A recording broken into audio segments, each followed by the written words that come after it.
This is the Fantasy Football Unlimited podcast with your host, Kevin Murray. Welcome to the Fantasy Football Unlimited podcast. On this episode, we're talking stacked once again, and we have an incredible guest back on the show, Dave Richard from CBS Sports. How's it going, my man? Twice in 1 year I get to join you, Kevin. I must be living on the right side of things. It's good to see you. It's fun to be in stacked, but I got to tell you, I'm probably going to be the most nervous member of the league that you're going to talk to all year long. My team has been just I've been very, very lucky over the balance of this season. And we'll talk about the team, but you know, the horseshoe is firmly up the you-know-what when it comes to this team. Yeah, the pressure is definitely on, but I've been waiting to talk to you all season long because you've been running the show, like first place from the start till right now. So yeah, I get it. Pressure's on. It all started when I think they had Matthew Berry kind of review the rosters and come up with a team to beat. He predicted Dave Richards' team is gonna win it all. So. From the beginning, you've set the tone. It's been fun to watch this. It's been fun to interview people and, taunt them that Dave Richardson first. What are you going to do about it? So I'm thrilled to have you on here. How's the 2025 season going for you at CBS Sports? It's been busy. It's been nonstop, as you could imagine. We've been pushing out all kinds of content of our own on YouTube and elsewhere. And people have been able to find us on cable, on CBS Sports Network. You get the channel, you just don't know it, but it's there. On CBS Sports HQ, that's our streaming channel. And of course, we have spin-off podcasts now. We've got a Dynasty podcast that's hosted by Heath Cummings. We've got Beyond the Box Score. That's an amazing deep dive podcast hosted by Dan Schneier and Jacob Gibbs. We've got the flagship show. We've been doing a weekly Beat the Waiver Wire show.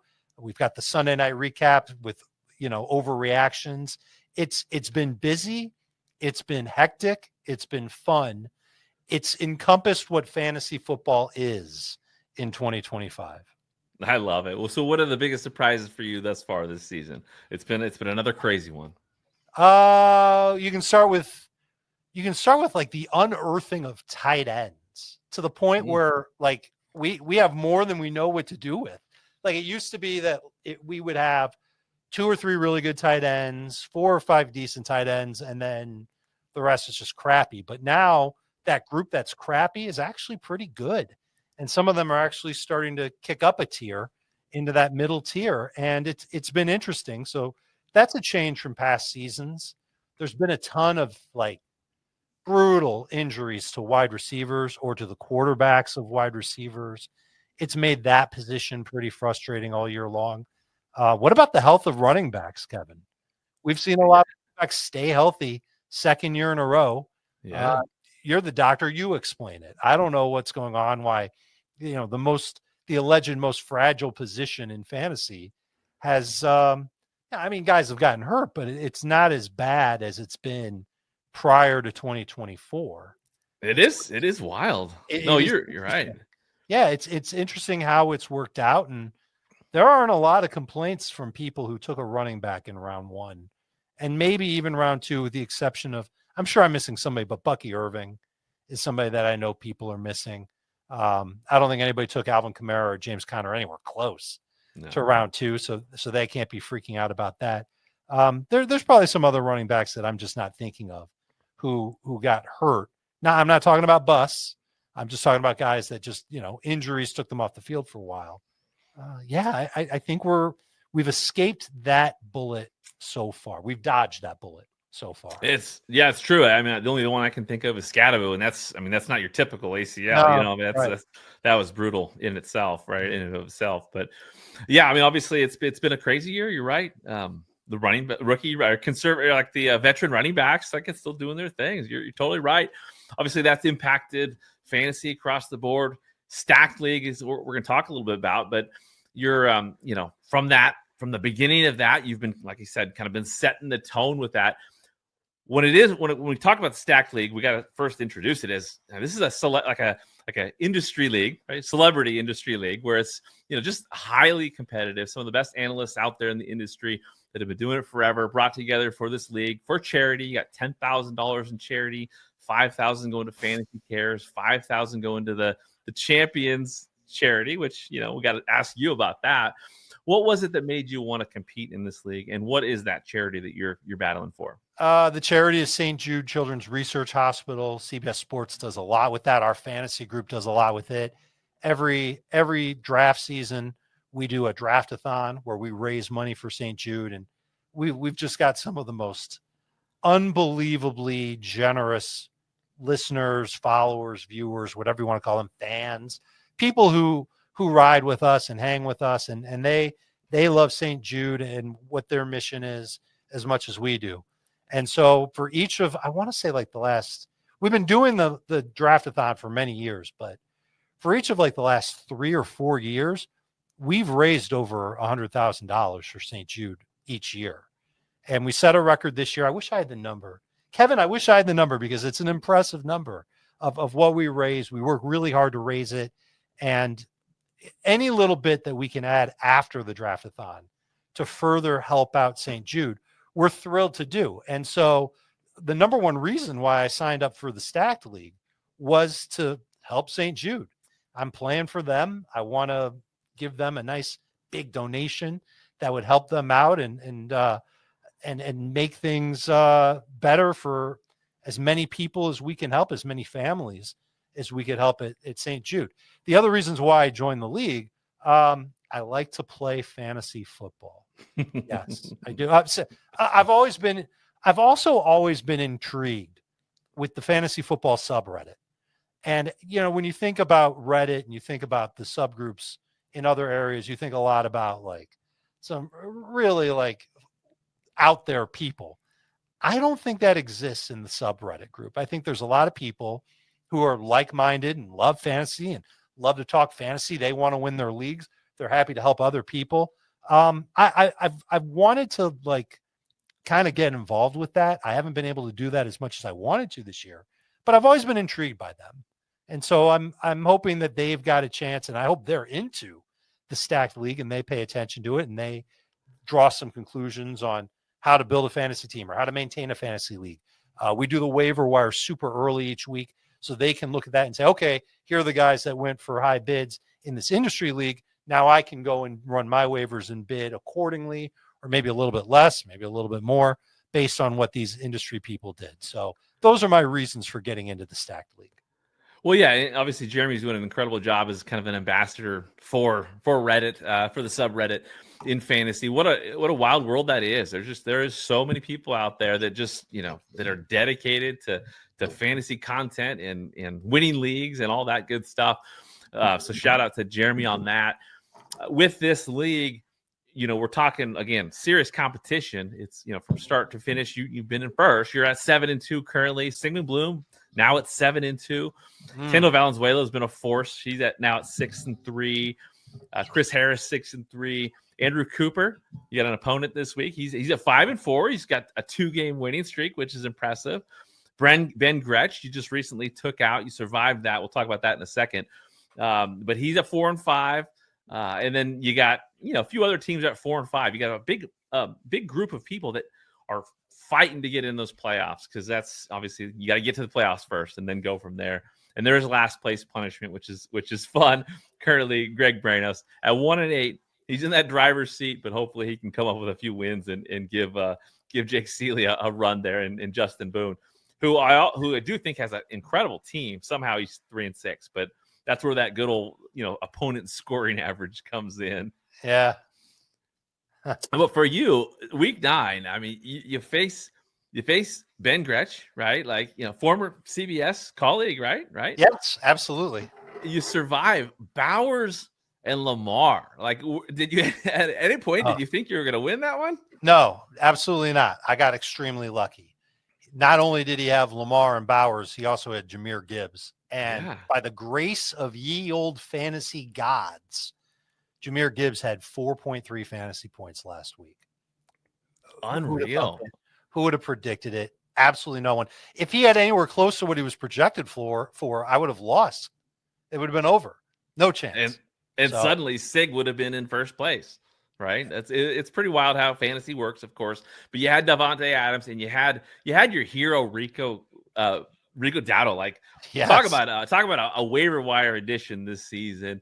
He's obviously helped really kind of set the tone for you. Talk about that acquisition and why was that just a random move, or did you think that he had this in him? I don't remember exactly when or how I got him, whether he was an expensive fad bid, a cheap fad bid. I think it was cheap. Yeah. If you, I don't know if you have the ability to go through and see when I picked him up. I could do it. I'll take a peek. I don't know if I can find it. I'll filibuster while you go ahead and do that. But obviously getting him on the team was humongous because of how good he's been. I wish Dave Canales didn't give us that 2-week stretch where Chuba Hubbard was the main back and Chuba had that opportunity out of loyalty, not because of meritocracy. That would have been better for my team. There were points during the year and potentially when Dowdle had one big game where I tried to trade him. And I remember offering him up for T. Higgins. I think I either rejected or made the offer and it got rejected of Rico Dowdle for Keenan Allen. Thank goodness if that one got rejected. I'm not sure if I'm the one that rejected it or not. I got you here. Okay. So I got to hear this. So go ahead. Rico Dowdle history. A month ago, I don't see exactly what week that is, but several weeks ago, Ben Gretsch got him for $1 or for $0. He got him for $0. He dropped Rashad Smith, and then you picked him up for $9, I believe. Which $9. Yeah, $9. That's a great amount to spend. Yeah, $9. There was 4 bids on him, 4 bids, and you picked him up for $9, which not a lot. Did 8? Yeah, let's see. Yeah, there was a 6. You got Justin Boone for 6, Sigmund Bloom for 6. And John Daigle for 3. And it's think about it, like what that move would have done for those 3 teams, right? Right. And what it would have done for mine, because as soon as the draft was over and the season started in this league, the number one thing that I was extremely worried about was my depth. I drafted a great lineup, but everything on my bench was terrible. And so I really needed to do something and really tried. And I'm still trying to do this, Kevin. I'm trying to cultivate talent off the waiver wire as best as I can so that I have good depth, because as hot as I've been running, it's because players that I have, I've really only dealt with one significant injury all year. That's rare in fantasy in 2025. And the guy that's hurt, I'm hoping is going to be back soon. It's Ricky Pearsall. Yeah. So once he's back, my depth at that point will be really, really good. I'll be really, really happy with how the team is shaping up, but it wasn't always that way. There was a point this year where if any of my starters had gotten hurt, the replacement that I would have had would have been like 30% of what the starter was. And that's not good fantasy football. Well, you got to do what you got to do. You were in the 11th spot with, on draft day. You took Achane at 11. Amon-Ra St. Brown obviously at 2-2 was beautiful. Yep. Devontae Adams at 3-11. James Cook at 4-2. Amazing pick, especially early on in the season. And then you nailed the Mahomes pick. I mean, look where he's at right now. He's got his weapons looking better. And then you took Travis Hunter and Ricky Pearsall. And those are 2 guys that, you would have probably hoped to have had a lot of production from. Sure. Hopefully I ended up dropping Hunter. Like you said. Yeah. I dropped Hunter before he got on IR and before it was learned that he was going to have a big role in the offense. So that was a gaffe for sure. Well, it worked out, obviously, unfortunately, with the injury and everything. Right. But tight ends, you went with some veteran help with Kelsey and Njoku. You got Jake Ferguson, who's obviously been outstanding. Is he still? No, I think Ferguson. You got rid of Ferguson. Trade. I made 2 draft trades. Yeah, and I think Ferguson was part of one of those trades. Now, is that a kind of a normal draft construction for you, the way you went, couple running backs, couple wide receivers before you went into quarterback? And especially when I'm drafting with other industry people, I know that they think like I do, or most of them do, and they want to wait on quarterback. And I do this in the Kings Classic when I play in that. I do it in every single draft with my buddies at CBS. Anytime I'm in a league with a bunch of people that want to wait on quarterback, I kind of I feel like I'm a shark in the water, and I kind of wait until the right time when I think I can get that top quarterback just before everybody else in the league thinks about getting that quarterback. And I did that here with Mahomes. And I don't remember the draft exactly, but I think a bunch of quarterbacks went after him. And so he was, remember, if you remember going back to the drafts, there were three or four quarterbacks that were for sure ahead of everybody else.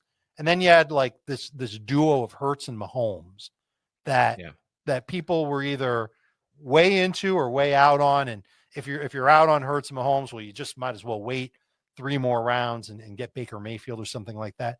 And I didn't want to do that. I wanted to try and take advantage of the league and get a really good value. And I preached it. I've been preaching this for years in fantasy draft prep. You want to get your quarterback at a really good value. You want to make it feel like you're almost stealing him from the rest of the league.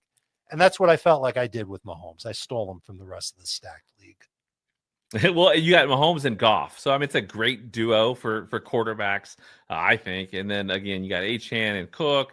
You got the wide receivers. You did lead the waiver wire this week with the highest bid. It wasn't much. I think it was $7 for Pop Douglas, trying to squeeze him in there. You got some bye weeks and whatnot. Yep. But you got that Rico Dowdle at flex. Who on this roster do you think is going to carry you to the promised land? Hopefully everybody.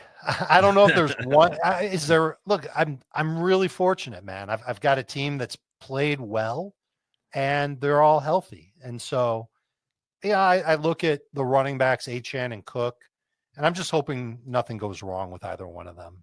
And I've got Achane's backup. I've been carrying Ollie Gordon all year. I do wish, especially this week, I wish I had Ray Davis on my bench. And I had him at one point. I cut him thinking, no one's going to pick him up. And of course, somebody picked up Ray Davis, and now they're salivating at the opportunity of James Cook possibly missing this week. But at least I've got Dowdle in the event that Cook does sit out week number 10. I'm thinking that it's the running backs, and it's St. Brown, and it's Patrick Mahomes. And it's the obvious answer, Kevin. These are the guys that have gotten me to this point to begin with. I'm just hoping that they can just keep it up, stay consistent, stay high scoring, and help bring it home for the team. I love it. Now, with that desire to get a Ray Davis, talk about this point of the season and looking at handcuffs versus, you always hear preseason draft, like, stay away from handcuffs, keep your team liquid. You would rather get someone else's handcuff to come out. Like, talk about why this time of the year, it's important to think a little differently about the handcuff. It's because you're making preparations for your playoff run. And the worst thing you could do is get, one of your studs hurt and not have a good backup for him. Now, just because the backup, it doesn't mean the backup has to be the player on the same team. It just means having a backup ready to go. And it's easier said than done to do that. Hopefully you drafted well enough, or you were like me, you added Rico Dowdle off the waiver wire. You're waiting for Ricky Pearsall to come back, and you've got a little bit of flexibility in the event that one of your star players gets hurt. At least you've got somebody to go and put in their place. I always like the idea of getting the actual backup, the handcuff, to your stud running back, assuming that the backup himself can deliver 70% of what the stud would do. Along the lines of that player would become the hottest name off the waiver wire. Like when James Conner went down, Trey Benson became the hottest name off the waiver wire. Yeah. When that happens, you want to be ahead of that. And so that's the point of why I have Ollie Gordon. Do I think Ollie Gordon will be as good as Devon Achane? Absolutely not. But will he get a huge opportunity? Do I believe he's better than Jalen Wright? Absolutely. And so I think that he would be the better running back in Miami, and he could be close to 70% on a good week of what Devon Achane could do. But Ray Davis is the one that really stands out as someone who I wish I had kept, because I would have been able to say, okay, anything happens to James Cook, Ray Davis goes in. I know that Ray Davis is more physical than James Cook. Ray Davis can catch the ball out of the backfield. He's probably not going to play on third downs, neither is James Cook right now. But he would be somebody who I'd feel much better about saying he could be 70% of James Cook, maybe even 80% of James Cook. So as we get closer to the fantasy playoffs and the trade deadline in the stacked league, I could see myself making a generous offer for Ray Davis with one of the players on my bench.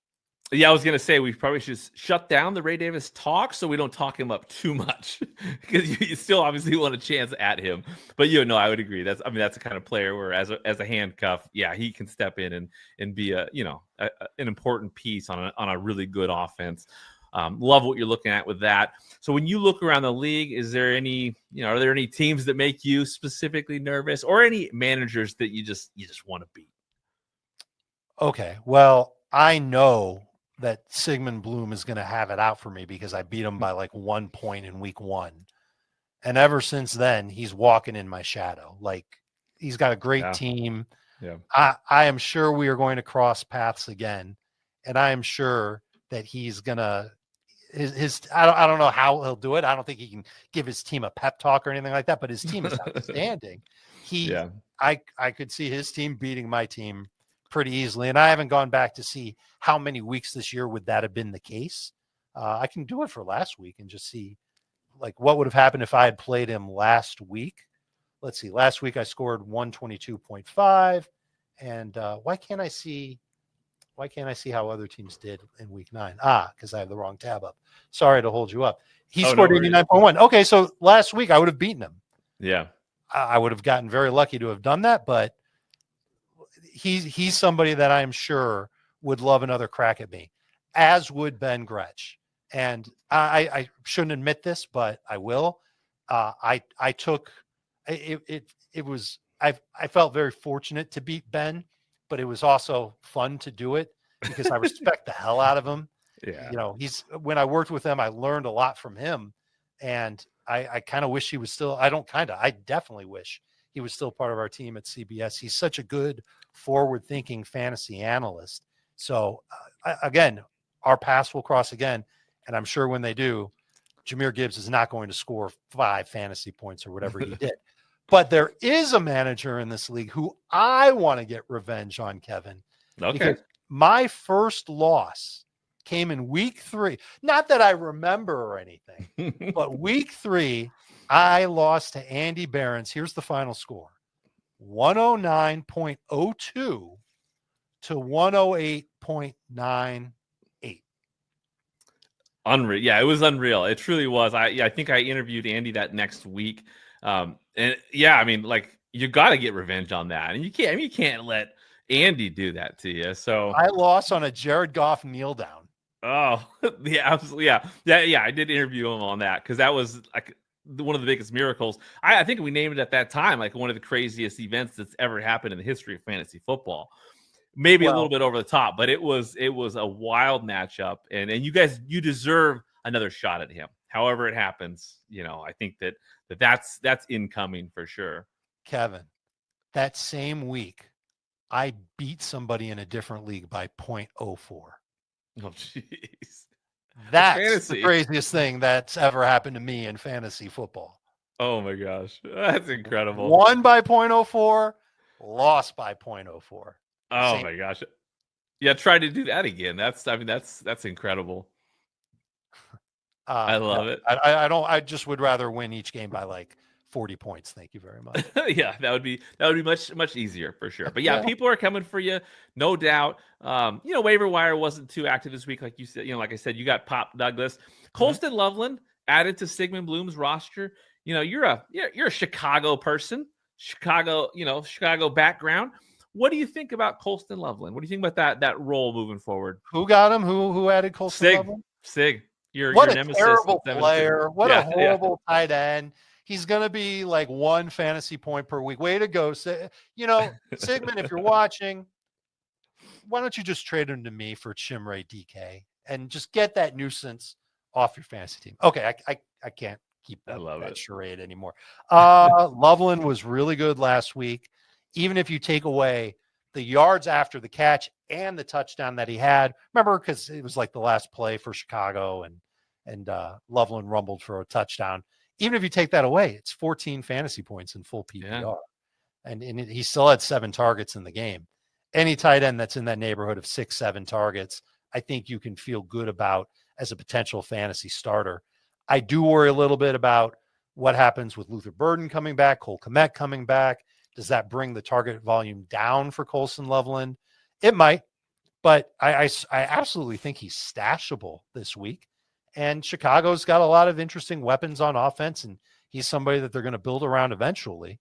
Might not be right now, but they got a glimpse of what he could do last week. And, sometimes when that toothpaste comes out of the tube, you don't want to put it back in. You just want to put it in your mouth and make it clean and eliminate gingivitis.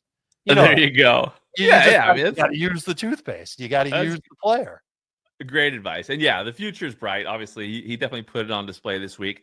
Another person that put it on display this week, it was last week, was Sam Darnold. My Seahawks. Yeah, go Seahawks, go Hawks.